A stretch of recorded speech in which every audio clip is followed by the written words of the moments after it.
We're going to talk today about the global backlash on women's and LGBTQI plus rights. Mhm. How is it showing itself in policy and in practice? So the most acute manifestation of this trend is actual rollback of existing policies and legislation. And we're seeing this across multiple domains. One is gender-based violence, protections for gender-based violence. So over the past decade or so, a number of countries have weakened protections for gender-based violence that previously existed. Turkey comes to mind as a prominent example. Turkey was previously party to the Istanbul Convention, which is an international convention aimed at protecting women from domestic and gender-based violence. Turkey has since left that convention under President Erdogan, who was contesting language around gender in the Istanbul Convention. So that's one prominent example. We've seen rollback in other areas. One is sexual and reproductive rights. Obviously, the US is a much talked about example. Poland, another example. But then more recently, for example, there have been new bills introduced in Brazil and Argentina to also try and weaken abortion rights that have been fought for by advocates for a long time. Those bills have not yet been passed, but we see these active efforts, right, to try and impose new restrictions. LGBTQ rights. Now, this is an area where it's already very restrictive in many parts of the world, but we're seeing is new efforts to make it even more restrictive. Uganda, right, being a prominent example with a new Anti-Homosexuality Act passed in recent years that criminalizes same-sex conduct and imposes extremely harsh penalties. So, those are the kinds of policy rollbacks that we're seeing. In addition, there's kind of the attempted rollback, so proposals that are still pending but are being introduced in legislatures around the world. I think in addition to those kind of rollbacks, what we're seeing is governments putting forward sort of an alternative vision of what gender relations and gender norms should look like, often centered around more traditional gender roles. So women as being primarily responsible for caregiving, having more children, right, staying at home with those children. So a number of countries' governments have introduced pro-natalist policies aimed at encouraging women to have more children, Hungary being a prominent example of that trend. And sort of even encouraged families to adopt that traditional family model for women to stay at home with their children, to give financial incentives to those types of families. So I think those are the two kind of areas I would highlight: active policy rollbacks or attempted rollbacks, and then sort of attempts to foster kind of an alternative family model in some places. Who's doing it and why do they do it? First, I think you have some broader structural trends in many parts of the world. So what we've seen over the past decade is that women in particular have made significant advances, right? When we compare women's situation now in many places to their situation in the 1960s or 70s, we see a lot more political representation. We see higher labor force participation, and we see much more success in kind of educational enrollment, even in secondary, tertiary institutions. In a lot of regions, women now go to university at higher rates than men. So this is a massive social change across many parts of the world, right? And I think it's easy to forget how big of a social change it is. At the same time, we see structural trends in the economy in some places where men, occupations traditionally occupied by men, working class jobs, et cetera, have become more precarious. We see middle class shrinking, right? The working class being squeezed. So what emerges from existing research is that in some places that results in a particularly bad mix where you have a traditional idea of masculinity with men as the breadwinners, right, in the family, women as traditionally the caregivers, that's being challenged on multiple fronts, with men no longer being able to fulfill the traditional breadwinner model, right, because the economic situation has changed and become more difficult. And women increasingly challenging the caregiver model because they are themselves, entering the labor force, seeking out education, delaying childbearing.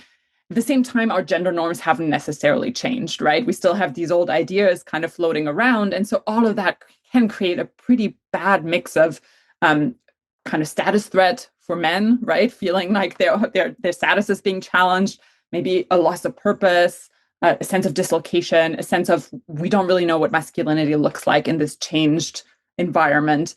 And so, right, in recent years, we've heard a lot of reporting about the crisis of masculinity, crisis of men. And I think that's not a problem that's confined to sort of the United States or Western Europe. We see evidence of that in other parts of the world, whether in Latin America and East Asia and China, where there's been rapid economic change, social change, and we're sort of grappling with the consequences of that. Now, that doesn't automatically result in the backlash I'm talking about, but it results in a fertile ground for some of these ideas to be mobilized by political actors, right? To tap into that sense of change, of dislocation, of things are no longer the way they used to be. And gender becomes kind of a focal point for that, right? We used to have a certain family model, and now it's different, and that's threatening. And then add to that the fact that you have, areas where there's been a lot of change in recent years, like transgender rights, LGBTQ rights in particular, right? Where people are kind of feeling like things are moving very quickly in ways we don't quite understand, maybe not fully on board with. And so that creates an environment in which political actors can mobilize those fears and those resentments among men, but also among some women, right, who feel threatened by this kind of social change. So that's a broader structural phenomenon that I think is fueling some of that. Now, adding to that, in a number of parts of the world are certain demographic trends. I already alluded to the fact that in some places, people are just having fewer children, right? This is very acute in parts of Eastern Europe, in Italy, in parts of East Asia, South Korea.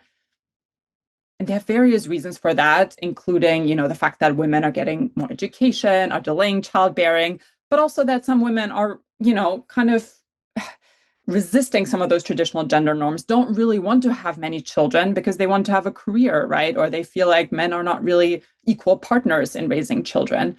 So as a result, you have kind of declining fertility rates. Again, another structural driver in that sense that it creates the sense of, oh, our societies are somehow struggling. We're no longer producing children. That's a problem for the economy on many fronts, right? It's a problem for politicians who worry about tax base, et cetera. But it again creates this ground for certain conservative, ultra-conservative actors to say, who's to blame for this? It's actually this erosion of the traditional family. What we need to go back to is, the traditional family model where women were at home, were caring for children, men were the breadwinners. That's our solution. And the sort of the natural enemy become like our feminist movements or LGBTQ rights movements that have challenged that traditional family model. So these are the kind of structural drivers I would point to. Now, adding to that are kind of specific actors that I alluded to that are monopolizing on these structural drivers. So these are religious movements, ultra-conservative movements in civil society that are increasingly, as I mentioned, partnering across borders and are also fostering strategic relationships with politicians in a number of places. And here I would add two final kind of, I think, elements or, features of the current system, global system, that are exacerbating this trend. One is democratic erosion, right? We're in this long democratic recession in many parts of the world, going back to the early 2010s. And a lot of that democratic erosion has been driven by right-wing populist actors who are coming to power by appealing to certain grievances in the population, particularly nationalist, ethnic, religious grievances. And gender has become a very important sort of mobilizing tool for some of these parties and movements to tap into, to come to power. And so we're seeing increasingly politicians take up some of this rhetoric of traditional gender norms and anti-feminism as a way to mobilize public support. So that's another important element of what's going on. And then finally, there's also a big geopolitical shift happening. When we look back to the 1990s, early 2000s, the end of the Cold War, that was a very specific moment in the international system when the US was extremely powerful, right? The Soviet Union had collapsed. Western governments exerted a significant influence across borders. And so they were really in the business of exporting a certain economic model and a certain political model in many places around the world, right? One of kind of structured around this idea of liberal democracy and free markets, et cetera. And many countries were not really in a position to fight back against that, right? So they were trying to get development aid funding. They were kind of trying to position themselves in this new geopolitical system after the end of the Cold War. And so many of them adopted kind of the language and laws that came with that model. And international organizations like the UN had a lot of influence to shape legislation, to shape ideas around gender norms. So we see a rapid proliferation, right, in the 1990s and early 2000s when it comes to women's rights legislation. And I don't want to say that this was just kind of exported from the West or exported by international organizations. Obviously, domestic actors were also mobilizing for that. But there was this kind of confluence of domestic activism and international, transnational action. And I think that system is just fundamentally in question right now. And we can talk more about what that looks like exactly. But for a lot of countries, the US is no longer the primary partner, right? No longer the primary source of funding and financing. The multilateral system has become more competitive. There are more actors influencing politics across borders. So and added to that, the fact that countries like the US are no longer in the business of exporting gender equality ideas at the moment because they've aligned themselves very differently. So the incentives for governments look extremely different when it comes to responding to local women's movements than they did maybe 20 years ago. Are women and sexual minorities being used as sort of the sacrificial topic to progress this neoliberal world that we live in? I think what is fair to say is that the expansion of women's rights, as well as the expansion of rights of sexual minorities over the past decades, it's been tightly connected to this idea of individual rights, right? That women's rights advocates have used kind of ideas of liberalism, of individual rights to advance their cause, saying, women's rights are human rights, right? We deserve the same rights as others. And also to kind of assert women's rights vis-a-vis certain collectives like the family, like the nation, like religious communities that have often been restrictive when it comes to, limiting women's autonomy, let alone the autonomy of sexual minorities. So I think as a result, there's been this sort of packaging of liberally defined individual rights and women's rights in ways I think that were advantageous to women when, liberalism was kind of on the upswing, when that seemed to be the way we were going. Right now, we're in this moment of kind of rising illiberalism in parts of the world, a counter reaction to what is seen as excessive individualism, right? Excessive individual rights, and kind of a reassertion of the rights of certain collectives, whether that's an ethnically defined nation or religious groups, right? Saying, or families saying, there are other units that matter, not just the individual. And kind of as a result of the packaging, I think, of individual rights and women's rights then become the target because they're seen as inherently linked to this project of liberalism that is seen as opposed to these other forms of identification, these other forms of belonging that are really important to lots of people. You made this point that do people just hate women?